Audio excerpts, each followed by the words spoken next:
오늘 고린도 후서를 해야 되는데 지금 제 갑자기 컴퓨터가 이상하게 커서가 안 먹어서 지금 조유미 집사가 오늘 좀 해결해 주시면 좋을 것 같습니다. 지난번에 했던 부분들을 잠깐 복습하면서 우리 이야기를 좀 나누도록 하겠습니다. 이 사도 바울이 자신은 기존에 있는 유대인들과 다르게 그 새언약 일꾼이라는 말을 합니다.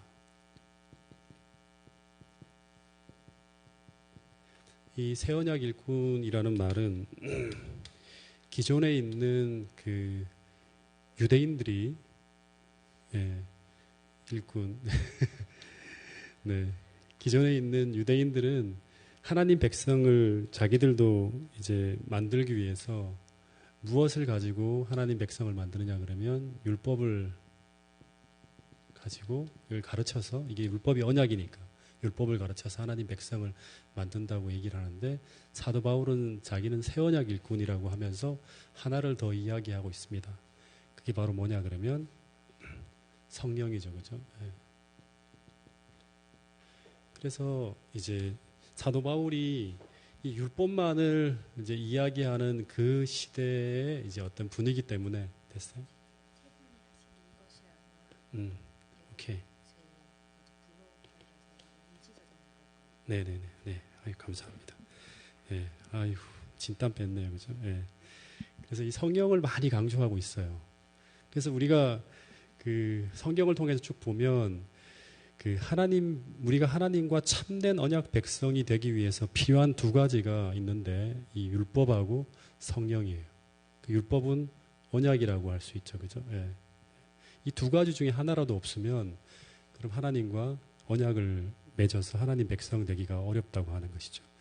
그래서 이 율법은 하나님과의 언약이고 우리가 지켜야 될 언약이고, 성령이 하는 역할은 뭐죠? 성령이 하는 역할은 이 하나님의 언약을 하나님 백성의 마음속에 기록하는 그 역할을 하는 게 바로 성령입니다.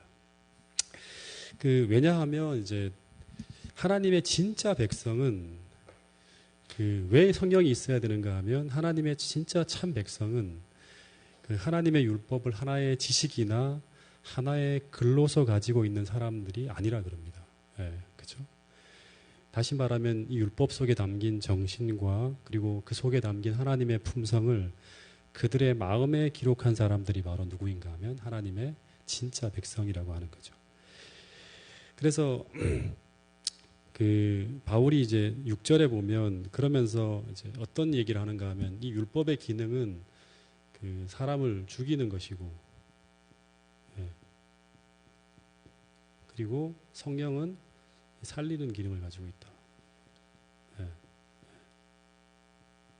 살리는 기능을 가지고 있다. 그러니까 어떻게 하나님의 율법이 사람을 죽이는 기능을 하고 성령은 살리는 기능을 하는가? 첫 번째, 율법은 우리로 하여금 죄를 깨닫게 하고, 그리고 그 앞에서 죽을 수밖에 없는 자신의 처절한 죄된 모습을 보게 하는 것이 바로 율법의 기능이라고 우리가 배웠습니다. 그죠? 그래서 이 율법이 우리의 죄를 깨닫게 하고 난 다음에, 그 다음에 이 율법이 우리를 고치는 것이 아니라 치유자이신 그리스도께로, 다시 말하면 이제 예수님은 하늘에 계시니까 그리스도를 대신해서 오신 성령께로 우리를 인도하는 몽학 선생의 역할을 하는 것이 바로 뭔가 하면 이 율법의 기능이라고 합니다. 율법이 없으면 성령의 필요도 못 느끼겠죠. 그죠? 그러니까 이 두 가지는 꼭 필요한 겁니다. 그래서 이 성령은 이 율법을 통해서 우리가 스스로 선을 행할 수 없는 존재이고, 우리 안에 선이 없다는 것을 스스로 인정하면서 예수님 앞에 회개하는 심령의 역사에서 스스로 행할 수 없는 그 율법을 다시 지켜 행할 수 있는 능력과 도움을 주시는 분으로 소개되어지는 게 바로 성령 하나님의 역할입니다. 이런 것들을 정확하게 인지하고 있어야 한다고 사도 바울이 얘기하고 있죠. 그러면서 지난번에 7절부터 9절에 이제 사도 바울이 이런 말을 하는데, 7절에 보면 돌에 써서 새긴 죽게 하는 율법의 조문도 영광이 있다고 합니다. 사람을 죽이는 기능을 하는 그러한 율법도 하나님의 영광이 있다고 합니다. 그래서 돌에 써서 새긴 율법이라는 것은 뭘 말하는 거죠? 십계명을 말하는 거죠. 근데 이 십계명의 직분도 영광이 있나요? 네. 이 계명의 직분이 정말 영광스러운 이유가 뭐죠? 첫 번째, 이것이 하나님으로부터 왔다는 것이 바로 영광스러운 거예요. 하나님께로부터 온 모든 것들은 다 영광스러운 거죠. 그죠? 그래서 이것을 통해서 우리가 실천해야 될 진리와 우리가 지켜야 될 언약이 무엇인지를 알게 됩니다. 그러면서 우리가 가야 될 길을 발견하게 해주는 게 바로 율법과 언약, 십계명, 또 성경의 말씀 이런 것들이죠. 그죠? 그래서 이런 의문이 문자적으로도 아주 중요하고 영광스러운 일이지만 그러나 더 중요한 것은 무엇이다? 성령을 통해서 이 언약과 율법이 우리 마음에 심어지고 그리고 그 율법의 가르침대로 살아가게 하는 이 성령의 역사, 영의 직분은 더 영광스럽다고 하는 것이죠. 그래서 우리가 이스라엘 역사를 보면 지난주에 제가 이제 설명을 한 것처럼 이스라엘 백성들이 율법에만 이렇게 머물러 있을 때는 여기에 대한 지식적으로 머물러 있을 때는 팔레스타인을 절대 넘지 못했어요. 이 복음이. 그런데 성령을 통해서 이 율법이 그들의 마음 속에 품성 속에 심어지면서 비로소 이 율법의 정신과 이 율법에 나타난 하나님의 품성을 그들이 영광스럽게 체현하게 되었을 때 그때 비로소 이 진리가 팔레스타인을 넘어서 온 세상으로 넘어가게 되는 거죠. 똑같이 재림교회도 마찬가지입니다. 지금 우리가 마지막 시대의 진리를 율법을 다시 세우게 하는 그러한 사명을 가진 사람들이 이사야서에 보면 하나님의 마지막 백성, 무너진 데를 수보하는 자라고 합니다. 동일하게 이 율법에 대한 이해와 깨달음에 머무르는 것이 아니라 늦은 비 성령이 역사하게 될 때 이 율법이 우리의 마음속에 이제 완전히 기록되어져서 우리가 비로소 율법을 따라 살아가는 새 언약 백성이 되었을 때 참되게 되어졌을 때 이 새 천사 기별이 온 세상에 증거되어지는 역사가 펼쳐질 것이라고 우리가 생각할 수 있습니다. 그래서 교회 증언 4권 372페이지에 보면 실제적인 종교는 성령의 역사가 없이는 존재하지 않는다. 실제적인 종교라는 것은 바로 뭐죠? 그냥 우리가 뭐 하나하나 깨닫고 이해하는 정도로 끝나는 것이 아니라 우리의 삶에 이 모든 것들이 영향을 미치는 거죠.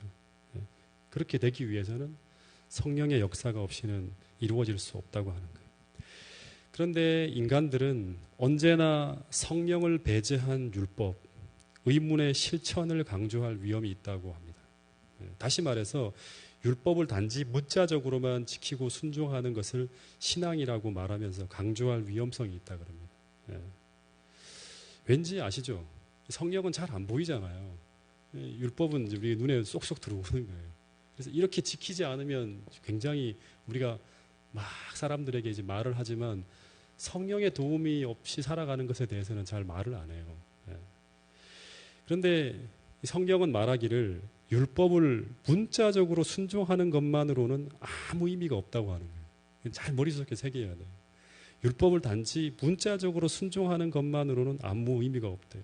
왜 아무런 의미가 없는가 하면 이런 걸 가지고 사도 바울은 뭐라고 하는가 하면 이 경건의 능력이 없이 경건의 모양만을 가지고 살아가는 사람들이라고 얘기합니다. 이제 디모데후서 3장 5절에 보면 신앙을 경건의 능력이 없이 경건의 모양만으로 생각하게 되면 신앙이 하나님을 배제한 채 인간의 능력으로만 이루어지는 그 신앙, 이걸 뭐라 그러죠? 계속 반복하죠. 형식주의, 우리가 늘 말하는 형식주의, 율법주의, 이렇게 이제 변질되어질 우려가 있다고 합니다. 근데 실제로 그리스도인이라고 공언하는 수천의 사람이 아니라 수많은 사람들이 이런 식으로 단지 의문에만 만족하면서 아예 영적 생명 없이 살아가고 있다고 합니다. 엘렌 화이트의 이제 글 속에 남겨 있는 그런 내용들이. 우리가 성령 없이 의문에만 만족하며 살아가는 삶을 이제 율법주의, 바리새주의, 형식주의라 그러지만 또 그 반대로 보면 그 뜨뜻미지근한 세속화, 이제 이 라오디게아 교회의 모습이죠, 그죠? 뜨뜻미지근한 어떤 그런 신앙, 이 세속화. 이런 것들이 다 공통적으로 갖고 있는 문제가 바로 뭔가 하면 성령을 경험하지 못하는 신앙생활이에요. 그러니까 바리새주의, 어떻게 보면 율법주의, 굉장히 열심히 있게 이 신앙생활하는 거죠. 그죠? 이것도 성령 없이 이루어지는 거라 문제지만 그 반대, 열심을 잃어버린 신앙, 뜨뜨미지근한 라오디게아 교회의 어떤 형편, 이 세속화도 똑같이 성령을 경험하는 것 없이 영적 생명 없이 신앙생활하는 어떤 그런 공통점을 가지고 있다고 하는 것입니다. 그래서 여러분, 하나님께서 요구하시는 것은 단순한 옳은 행동이 아니라 하나님과 올바른 관계를 갖고 그 다음에 그 영적으로 올바른 상태의 결과로 나타나는 성령의 열매를 통한 옳은 행동, 이것이 하나님께서 우리에게 요구하시는 아주 중요한 것이라고 하는 거예요. 하나님께서 우리 마음속의 역사에서 우리에게 옳은 행동을 만들어내는 거예요. 이것이 진짜고, 그것이 없이 단순하게 이런 정신이나 우리의 자발성이나 이런 것 없이 단순하게 우리의 행함을 통해서 그 우리의 외모의 어떤 그런 변화는 하나님께서 진짜로 바라시는 것은 아니라고 말할 수 있는 것입니다. 그래서 그 그리스도인의 어떤 생애와 예배를 하나님을 의지하는 문제로 보기보다 규칙과 제도에 대한 순응으로 축소하는 것이 바로 의문의 직분에 속하는 사도 바울이 비판하는 아주 중요한 문제라고 합니다. 이제 모세가 시내산에서 이제 모세가 하나님의 율법을 받을 때 그 얼굴에 충만한 하나님의 영광을 이제 받고 온 그러한 이야기들이 그 다음에 쭉 이어지는데, 모세가 시내산에서 받은 것이 뭐죠? 단지 10계명만은 아니죠, 그죠? 10계명뿐 아니라 뭐도 받았죠? 성소제도, 그죠? 성소에 대한 것도 받았고, 그 다음에 이제 또 재판법 같은 이런 것도 전부 다 이 시내산에서 이제 하나님으로부터 받아온 것입니다. 그래서 이 두 가지를 가지고 우리는 의문의 율법이라 그러고, 이걸 도덕률이라 그러고, 이제 뭐 그렇게 이제 우리가 구분하기도 합니다. 그런데 11절에 보면, 이제 고린도후서 3장 11절에 보면 이 모세가 받은 의문 중에 없어질 것도 영광으로 말미암아 쓴즉 하는 거예요. 그러니까 없어질 것들, 이 시내산에서 이걸 받고 내려왔을 때 모세의 얼굴에 영광이 충만했는데, 그런데 이 중에서 없어질 것도 그 영광으로 말미암아 쓴즉이라는 그런 말을 합니다. 그러니까 이 말은 이 모세가 받은 것 중에서 미래에 없어질 것도 있다는 거죠, 그죠? 다시 말해서 모세를 통해 주신 의문 중에서 이미 목적에 달성되어졌기 때문에 폐지되어야 할 그런 직분이 있다고 말하는 것입니다.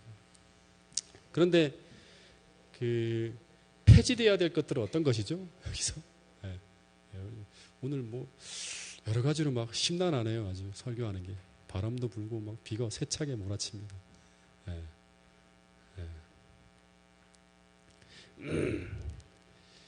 그 폐지되어져야 될 의문의 직분이 어떤 것이 있는가 하면, 이제 바로 이 예수님을 표상하는 것, 다시 말하면 실체이신 그리스도께서 오심으로 그 직분이 다함으로 말미암아 사라져야 될 것들, 그런 것들이 이제 이 주 가운데 있다고 하는 거죠. 그 중에 대표적인 게 뭐죠?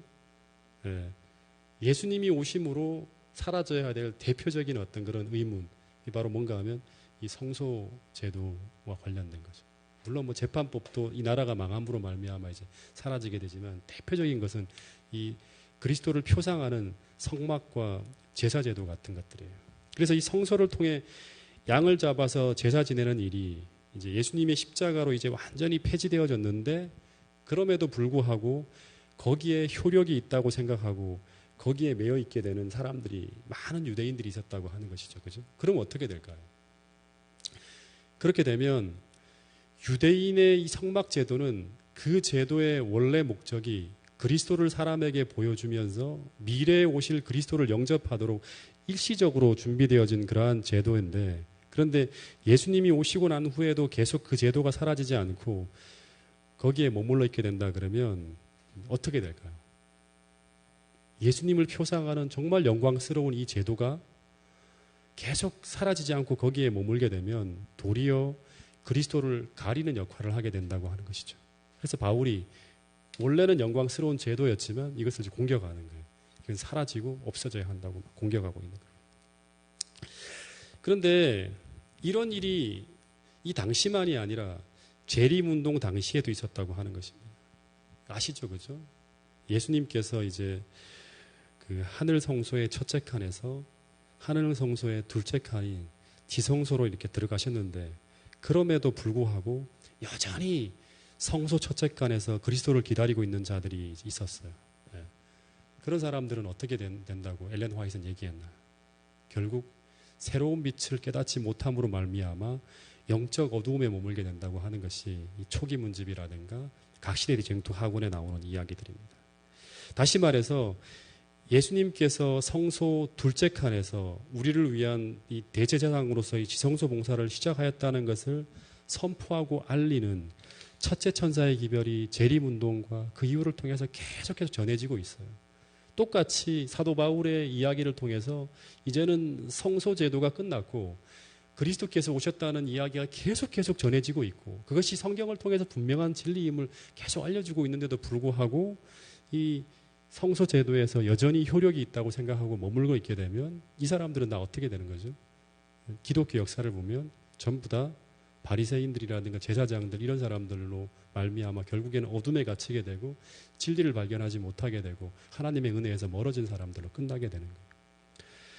똑같이 첫째 천사의 기별이 이제 세상에 막 선포되어지는데도 불구하고, 그거를 들음에도 불구하고 끝까지 성소 첫째 칸에 머물고 있는 사람들에게는 동일하게 어둠이 임하게 되었다고 하는 것이 초기 문집에 보면 이제 당시 재림운동 당시의 이야기입니다.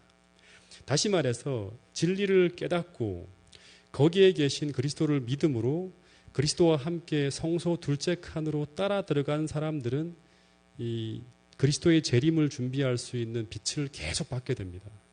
그래서 이 지성소 봉사를 알리는 심판의 기별이 전해지고 있음에도 끝까지 성소 첫째 칸에 머물러 있는 사람들에게는 빛이 사라지는 거예요. 똑같은 패턴이에요. 그래서 이 재림을 준비하기 위해서 필요한 진리들이 무엇이죠? 당시 그들이 성소 둘째 칸으로 따라 들어감으로 말미암아 받게 되는 진리가 바로 교사심판의 기별이라든가 안식일 지별, 그 다음에 이 성소 기별일을 이해라는 어떤 재림을 준비하기 위한 마지막 시대의 빛들이 쭉 주어지고 있게 되는 것을 우리가 보게 됩니다. 에어컨을 하나 틀까요? 상당히 덥네요.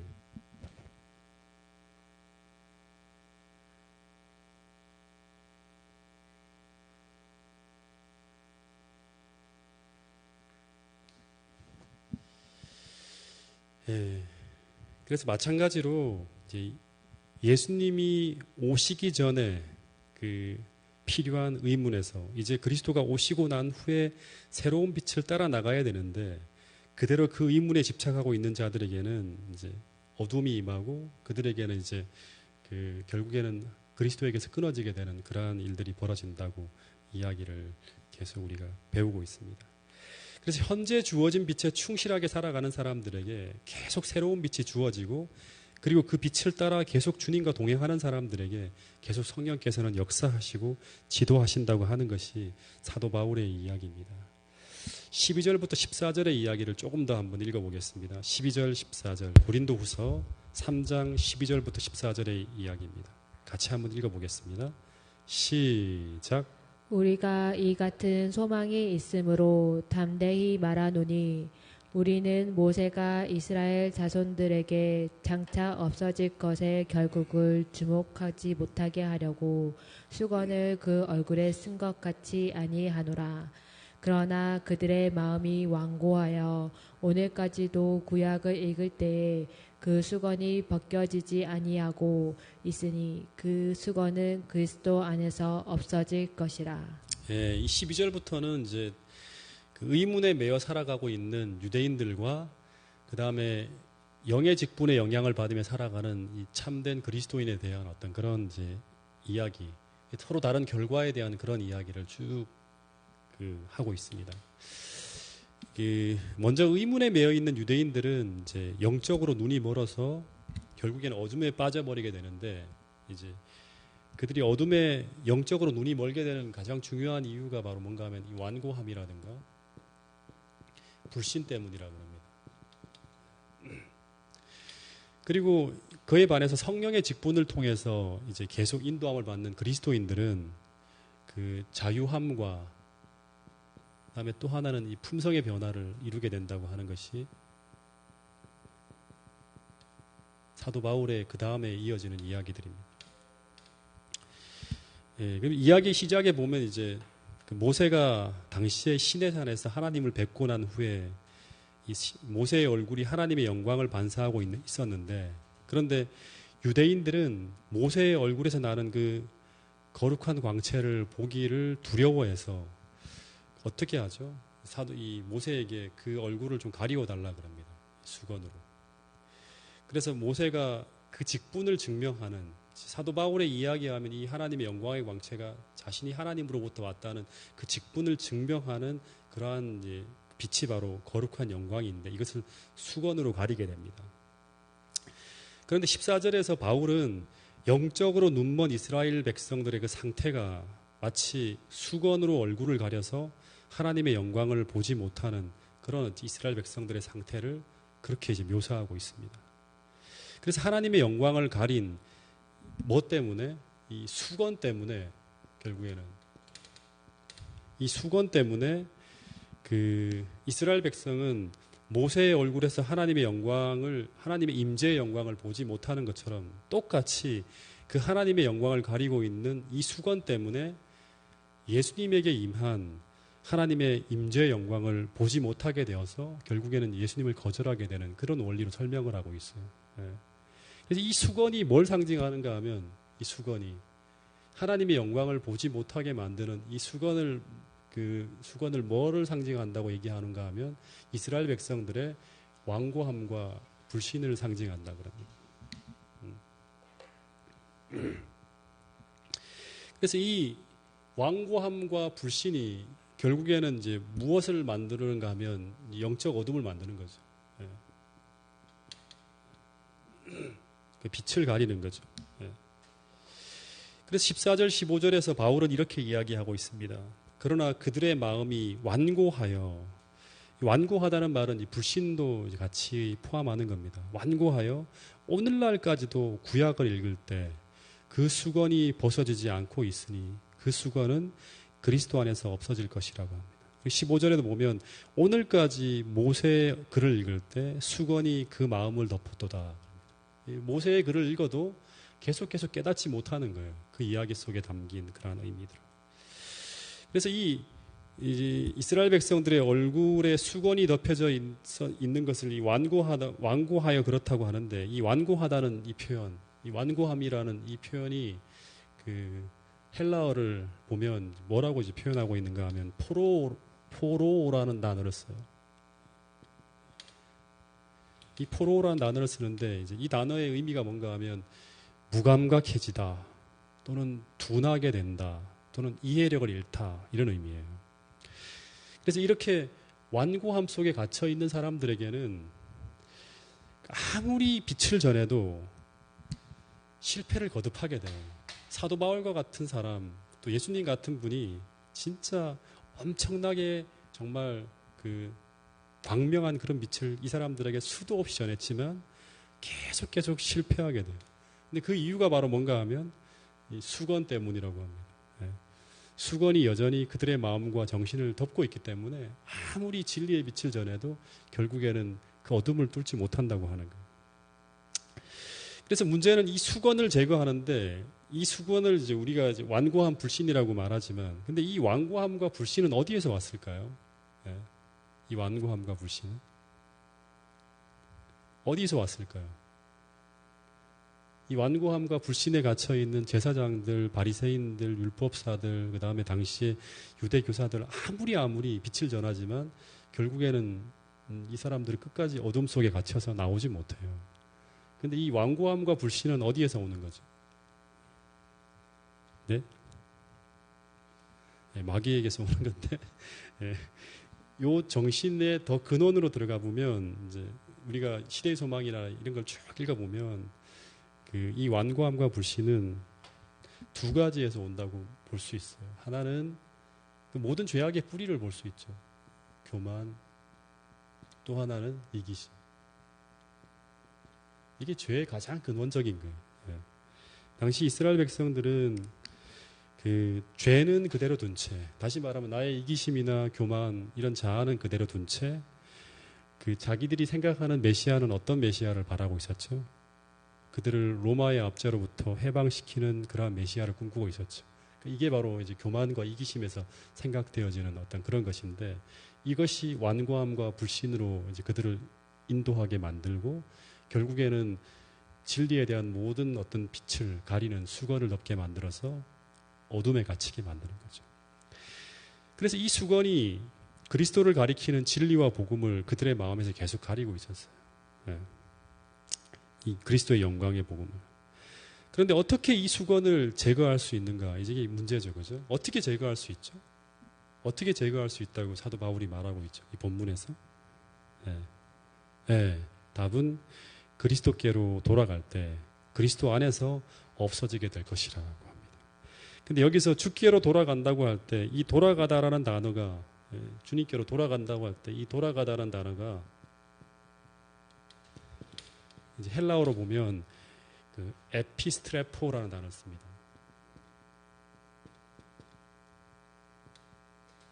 근데 이 에피스트레포라는 이 단어가 어떤 단어인가 하면 마태복음이라든가 여러 복음서를 보고 신약 성경을 보면 전부 다 이제 원래 의미는 방향 전환하다 뭐 이런 의미고요. 방향 전환하다 또는 되돌아가다 이런 의미인데, 그 성경의 이제 용례를 살펴보면 무엇을 의미하는가 하면 회개하다라는 단어하고 거의 같이 있어요. 회개하다 또는 회심하다. 하나 성경절 하나 볼까요? 그러면 사도행전 하나 볼게요. 이 에피스트레포라는 단어를 쓰고 있는 성경절 하나 보겠습니다. 사도행전 3장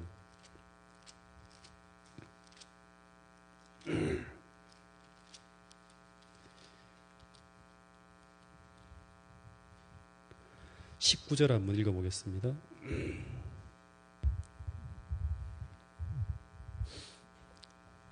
시작. 그러므로 너희가 회개하고 돌이켜 너희 죄 없이함을 받으라. 이같이 하면 새롭게 되는 날이 주 앞으로부터 이를 것이요. 예, 너희가 회개하고 돌이켜라는 이 단어가 바로 뭔가 하면 에피스트레포라는 단어를 씁니다. 그리고 마태복음 13장에도 보면 마태복음 13장 15절에 보면 이 백성들의 마음이 완악하여져서 그 귀는 듣기에 둔하고 눈은 감았으니 이는 눈으로 보고 귀로 듣고 마음으로 깨달아. 그 다음 돌이켜라는 단어를 쓸 때 이 돌이켜도 똑같이 에피스트레포라는 단어를 씁니다. 그러니까 그 주께로 돌아간다고 할 때 이 돌아간다는 단어는 어떻게 보면 회개하다, 회심하다 이런 의미가 있어요. 주님께로 되돌리다는 그런 의미 속에서. 그래서 우리가 진리를 참되게 이해하고 진리의 광명함으로 나아가길 원한다면 이 말씀을 통해서 우리가 하나 깨달을 수 있는 것은 우리에게 먼저 지성이 필요되어지기 전에 뭐가 필요하다? 주님 앞에 참되게 돌아가려는 마음 속에서 우리 마음이 그리스도 앞에 완전히 굴복되어지고 깨어지는 이 회개하는 심령이 필요되어진다고 하는 거예요. 그러니까 완고함과 불신을 가지고 성경을 연구하는 사람들이 당시에 굉장히 많았죠. 그죠? 그 마음은 죄를 그대로 두고 주님 앞에 전혀 낮추지 않고 그냥 계속 성경만 배우는 사람들이 당시에 율법사나 바리새인들이나 그런 사람들이었다고 하는 거죠. 똑같이 오늘날에도 재림교인 중에서 많은 사람들이 우리의 마음속에 있는 교만이나 이기심은 그대로 건들지 못하고 그냥 완고함과 불신 속에서 계속 성경 지식을 통해서 그 예수 하나님의 영광으로 나가려고 하는 사람들이 많이 있다고 하는 거죠. 근데 거기에는 언제나 한계가 있다고 하는 거죠. 그죠?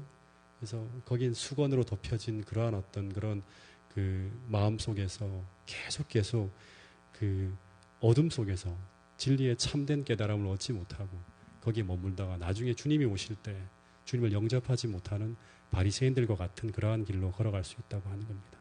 이 수건이 먼저 벗겨져야 되는데 이 수건은 우리를 덮고 있는 완고함과 불신, 그 근원적인 것은 교만과 이기심이라고 할 수 있죠. 이것을 참되게 회개하는 그러한 일이 있어야 한다고 하는 것이 사도 바울이 오늘 우리에게 던지는 아주 중요한 그 깨달음이라는 생각이 듭니다. 그런데 그렇게 되어질 때 17절에 보면 그곳에 주의 영이 임하고 그리고 그분이 계신 그곳에는 우리를 진리로 인도하시는 참된 자유함이 있다고 합니다. 그리고 그런 수건이 벗겨진 사람들에게 어떤 일이 임하는가 18절 한번 같이 읽어보겠습니다. 고린도후서 3장 18절 17절부터 18절까지 읽어보겠습니다. 같이 시작. 주는 영이시니 주의 영이 계신 곳에는 자유가 있느니라. 우리가 다 수건을 벗은 얼굴로 거울을 보는 것 같이 주의 영광을 보매 그와 같은 형상으로 변화하여 영광에서 영광에 이르니 곧 주의 영으로 말미암음이니라. 예, 그러니까 우리가 정말 진실하게 우리의 마음을 완전히 그리스도께 굴복하여서 깨어진 심령을 가지고 참된 회개를 통해 주님 앞으로 나가게 될 때 우리 얼굴에 수건이 쫙 벗겨진다고 합니다. 그리고 그렇게 되어질 때 그곳에 무엇이 임한다? 바로 우리 마음속에 율법을 기록하는 성령께서 임재하시고 우리를 모든 교만과 이기심과 모든 죄악으로부터 자유하게 하시면서 우리를 진리로 인도하는 일이 쭉 벌어지게 되고 그러면서 어떤 일이 벌어지는가? 우리가 수건을 벗은 얼굴로 이제 무엇을 보게 된다? 이 어둠을 벗겨내고 참된 주의 영광을 계속 보게 되는 겁니다. 그러니까 마음과 정신이 여전히 수건으로 가려져 있어서 주님의 영광을 보지 못하는 이스라엘 민족들과 달리 진짜 참된 그리스도인은 하나님의 영광의 충만함 속으로 계속 나아갈 수 있다고 합니다. 그것으로 인도하시는 분이 바로 성령 하나님이라고 합니다. 그래서 우리가 마치 거울을 보는 것 같이 수건을 벗은 얼굴로 계속 주의 영광을 바라보게 된 결과 우리가 어떻게 변하게 된다? 그리스도의 형상으로 변화되어진다고 합니다. 그러면서 계속 그와 같은 형상으로 변해가면서 마침내 영광에서 영광으로 이르는 변화가 계속 우리 신앙생활하는 그 과정 속에 임하게 된다고 하는 것입니다.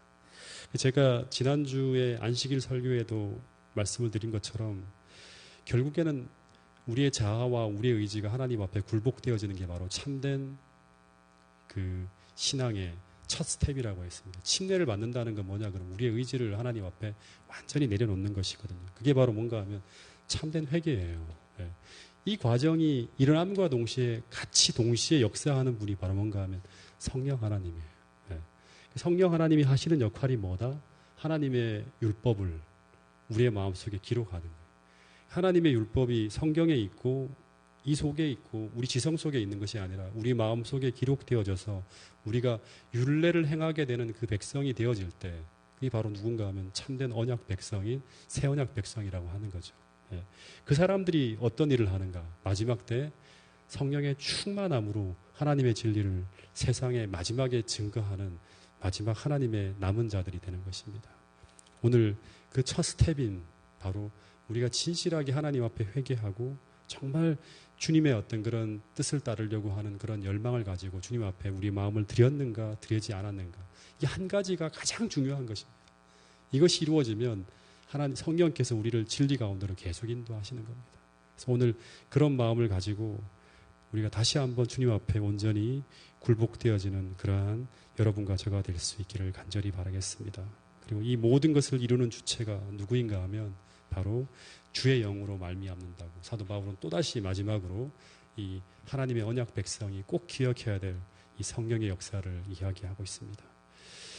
오늘도 그런 성령의 충만함을 경험하기 위해서 날마다 하나님 앞으로 한 발짝 더 나가는 저 여러분들이 될 수 있기를 간절히 바라면서 오늘 말씀을 줄이도록 하겠습니다.